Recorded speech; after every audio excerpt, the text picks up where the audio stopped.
எப்போ வேணுமா, இப்போவே வேணுமா. ஸோ இப்பொழுது அப்படின்றதுக்கு என்ன word, now. I need the report now. எனக்கு இப்போ அந்த ரிப்போர்ட் வேணும். I need the report now. I need the report now.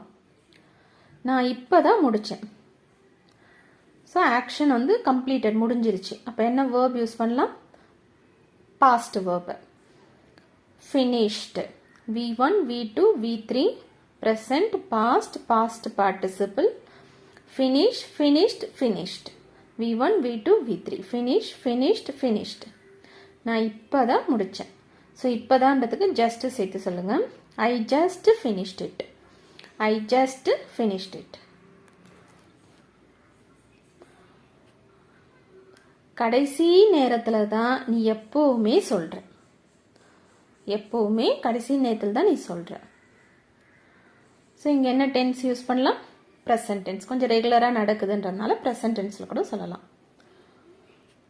You எப்பொழுதுமே, எப்பொழுதுமேன்றதுக்கு என்ன வேர்டு இங்கிலீஷில், ஆல்வேஸ்.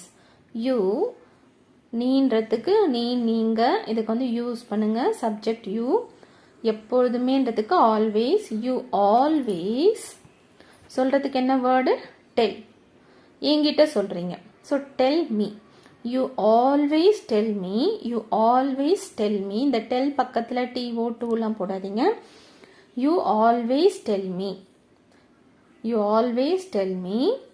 கடைசி நேரத்தில் அப்படின்றத எப்படி இங்கிலீஷில் சொல்லலாம்னா, at the last minute, at the 11th hour, at the 11th hour அப்படின்னு சொல்லலாம். இல்லைனா at the last minute. You always tell me at the last minute. You always tell me at the last minute.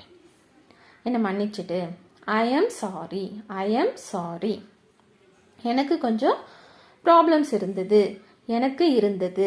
I had. I had. ஏன்னா இது past tense. I had. Present verb use பண்ணுறதா இருந்தால் have. Have. எனக்கு இருக்கு அப்படின்னா ப்ரெசண்ட்டில் சொல்கிறோம் I have. எனக்கு இருந்தது பாஸ்டில் சொல்கிறோம் I had. I had. I had. எனக்கு கொஞ்சம் பிரச்சனைகள், some problems. I had some problems. I had some problems. I am sorry, I had some problems. Okay, இப்போ இதை வந்து ஃபுல்லாக இங்கிலீஷில் சொல்ல ட்ரை பண்ணலாம். I need the report now. I need the report now. I just finished it. You always tell me at the last minute. I am sorry. I had some problems.